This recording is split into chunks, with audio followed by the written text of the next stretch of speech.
Hey everybody, b.sublime here, welcome back.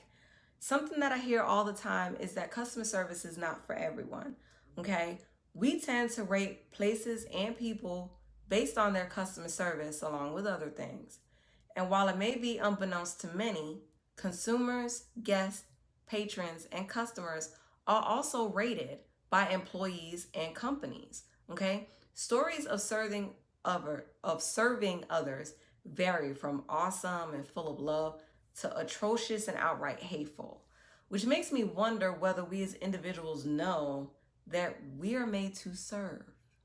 So today, I want to talk about service and our role in it. Now, don't you, don't you,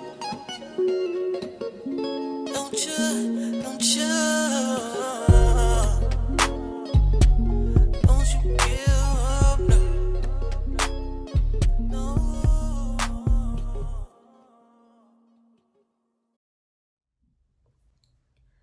Let's consider something for a second, okay? Who do we interact with on a regular basis? Are we married?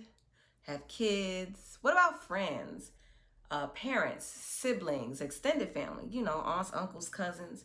Don't forget your co-workers and management or other acquaintances, people you might be stuck out on, in traffic with or commuting on public transit with, or even just those that passes by on the street. Our interactions with people translate to us serving them in one way or another.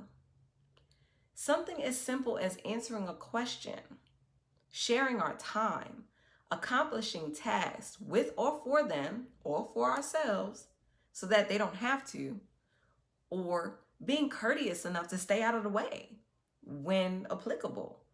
That's our donation to the exchange of energy. It's how we serve others. We serve our children, our parents, our siblings, extended family, friends, and others in that area whenever we feed them, we teach them, we talk to them or take care of them. And in return, they'll love us and protect and defend us, share with us, or care for us in kind, assuming the relationship works out like that. But that's how it's supposed to go. Now, we serve our co-workers and management and our company that we may work for or own by doing our share of the work, being a team player or a leader as applicable, and contributing to the company's bottom line. Now, in return, we're compensated with money, with sick and vacation time, maybe bonuses, access to health care, or other perks that they may have.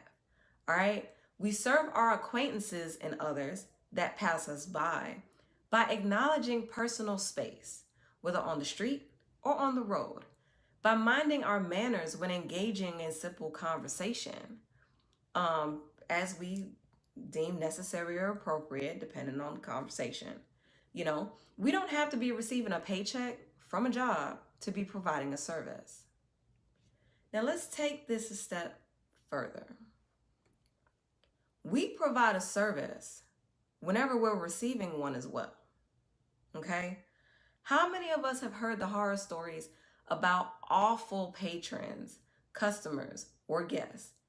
I mean, usually these stories develop because the person puts forth a unique display of how to receive or respond to the service of others. Now, I'm going to put a disclaimer here. Now, I'm saying unique because there may have been circumstances that warranted or led to them behaving like that. I'm not going to ignore cause and effect or karma in this, okay? Nonetheless, our behavior as a patron still provides a service to those serving us. Why do you think restaurants and salons and stores, they all post that they have a right to refuse service? Now, at least some of us have heard the saying, love is a two-way street. Now, when you think about it, love can be substituted for respect or trust or another intangible that's required from both parties in order to be effective. This is said because we cannot make others do these things freely. We can't control them. All we can do is set the standard and see if they will meet us there. Now, our standard is what they go by. How we serve them is what they will go by to determine if we are worth it, if we're worth keeping around, and if we're worth receiving it back. So, I mean, do we want to be cussed out over the phone when we're trying to help someone out and they just refuse to listen?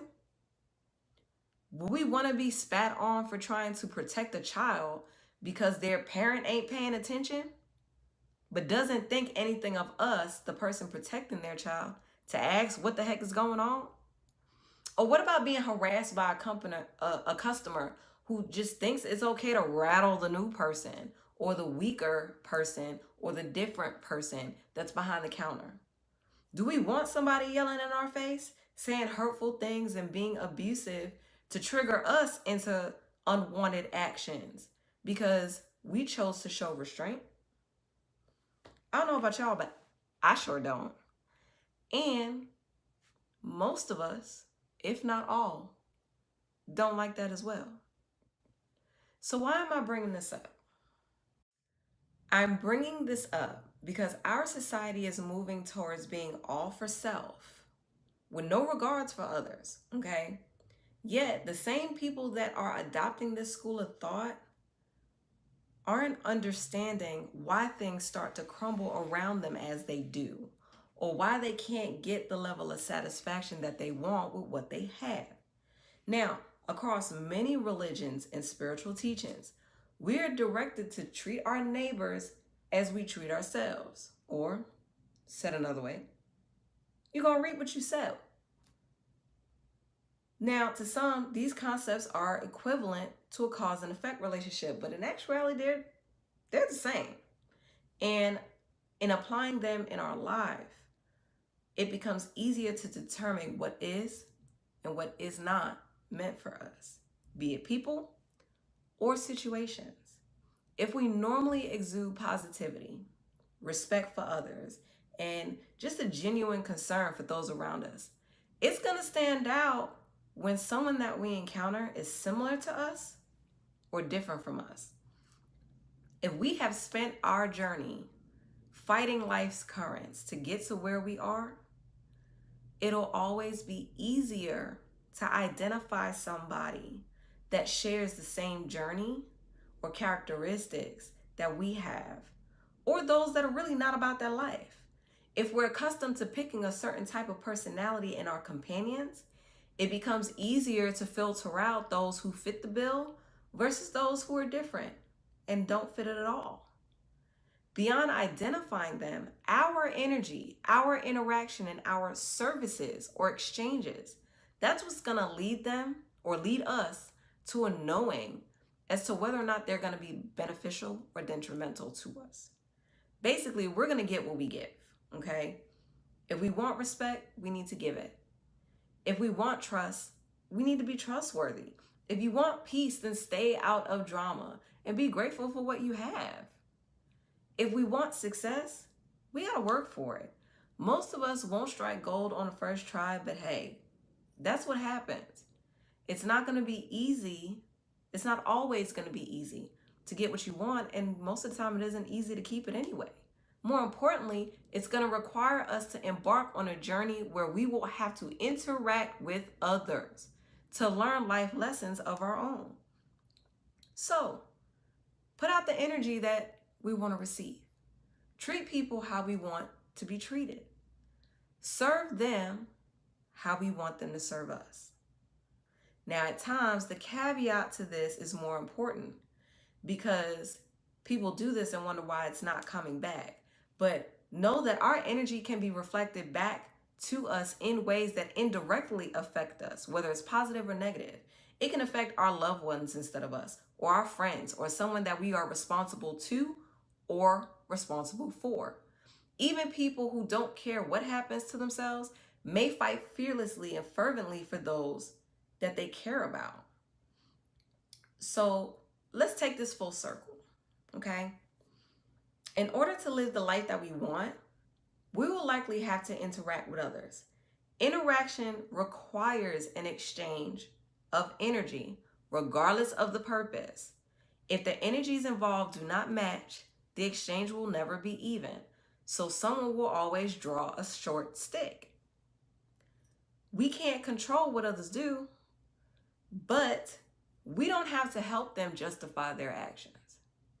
Moreover, when reflecting and analyzing people and situations, we will have clear data to work with. Okay? We're meant to serve others. That's how we contribute in this existence. We serve by sharing our stories, by sharing our experiences, our wisdom, our intelligence, materials like, clothes, food, money, and in some cases, blood and organs. But in all this sharing, remember that the energy and intent that we do this in is key. It's critical, because what we give may not come back the same way we gave it physically. But the energy and intent that we had when we gave it, that will return manifested somewhere. Now, have you guys ever experienced something or felt that something was returned to you due to a behavior that you gave in a different situation or a different location or with a different person maybe? What about reaping someone else's consequences? Do you feel like you've ever experienced that? Tell me in the comments below, all right? Don't you